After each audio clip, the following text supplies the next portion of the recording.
When Hanarafati the mana of the house was elevated, just as the mana of this house has been elevated by my fellow speakers, by the audience, by the host, and most certainly by the judges before me.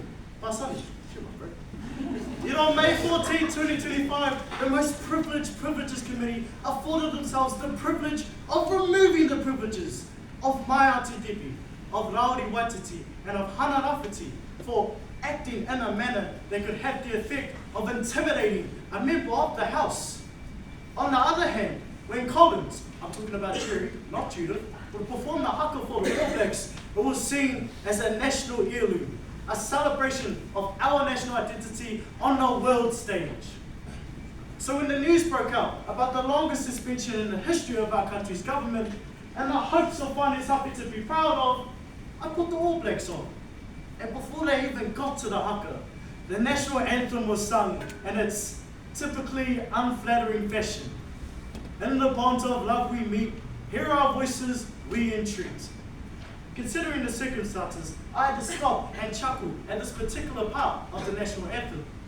Whose voices exactly are we talking about? 185 years after Te Tiriti o Waitangi was signed, it is still us, Māori, doing much of the entreating in our own country. With our most powerful entreating voices silenced by the government, I have taken it upon myself on 21 days' notice to make sure that I have a voice and Manu Korero, one of the very few contexts where the voices of rangatahi Māori are valued. So on behalf of rangatahi Māori across the Mutu, I plead, hear our voices, we entreat. Although the voices of rangatahi are often the loudest when measured in decibels, that all means nothing when what we have to say often falls on deaf ears. We turn on the news and hear about all of these issues in the world that we are about to graduate into. Or should I say inherit from an election that we had no voice in. A cost of living crisis, a housing crisis, here a crisis, there a crisis, everywhere I look there's a crisis. I saw that Help Me Find My Place was one of the speech topics this year, and I almost decided to speak on that instead, because at this rate, I'll need you all to help me find my place to live next year. It feels at times as if, for rangatahi Māori, Hana is the formal voice of the voiceless, advocating for the rights of rangatahi Māori against the pale stale males, the kuare, and the boomers. They make decisions for rangatahi Māori with no first-hand experience of the world we live in, and most importantly, without any consultation. They decide what our tamariki eat, treating us like rabbits while they wine and dine on taxpayer money that most of their rich friends know how to exploit. The government has a discussion to ban social media for rangatahi to keep us safe, but had nothing to say about safety when David Seymour was caught on Snapchat messaging 15-year-olds.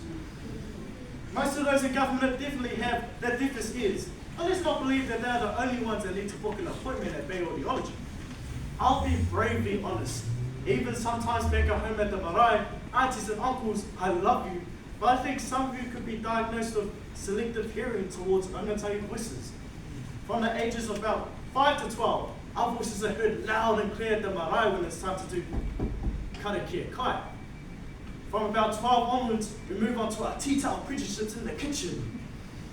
As we enter early adulthood, the dishes remain, but our voices slowly fade off into the abyss. Too old to be first picked for karakia kai, too young to speak up at the marae hui, or else we're answering back or whakaputa mohio.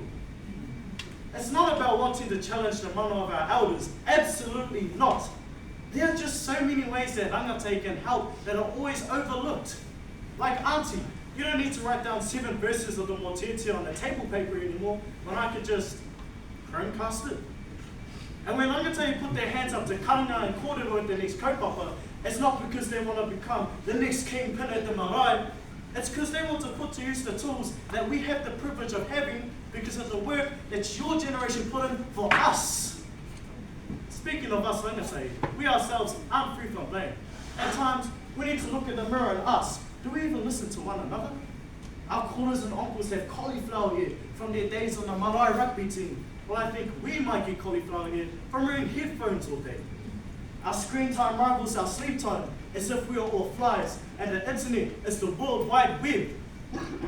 We often detach ourselves from reality and trick ourselves into thinking that the lives that other people live online actually reflect their realities. Therefore, too many of us subdue our own voices, living in a world of constant comparison. As the old saying goes, comparison is the thief of joy. And boy, there are a lot of thieves out there.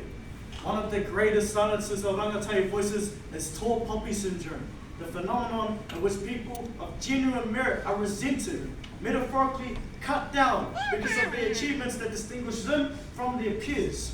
Heck, when I was fortunate enough to win the Century Carol section at Manu Korero Nationals in 2022, I was awarded with a beautiful taonga to take back to Kura. Along with that though, came a stream of belittling jokes about the way that I presented my speech. For 2 years that kept my Rangatai voice silent. I had convinced myself that I had retired from Manu Korero, until my brothers behind me reminded me that we have changed that culture. And to prove that, all three of us agreed to compete in Manu Korero together in the same section. This served as a timely reminder that our voices are louder together. Those who wish to ignore us, silence us, and belittle us will have no choice but to listen to us when we all speak together in perfect harmony. When Hanarafati Taka, the mana of the house was elevated, just as the mana of this house has been and will continue to be elevated by the proud voices of Rangatai Māori today. Upon reflection, Rangatai voices and haka have much in common. They are both extremely powerful, especially in the right context. They are definitely stronger the more voices there are, and they are definitely more impactful when everybody is on beat.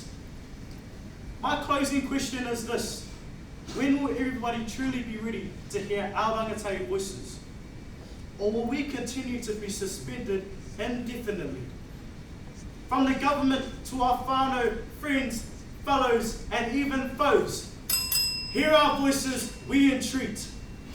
Then, and only then, and the bonds of love, may we truly meet. Otherwise, change the national anthem. As a party man myself, I think Pui is way better anyways. Tēnā koutou, tēnā koutou, tēnā koutou.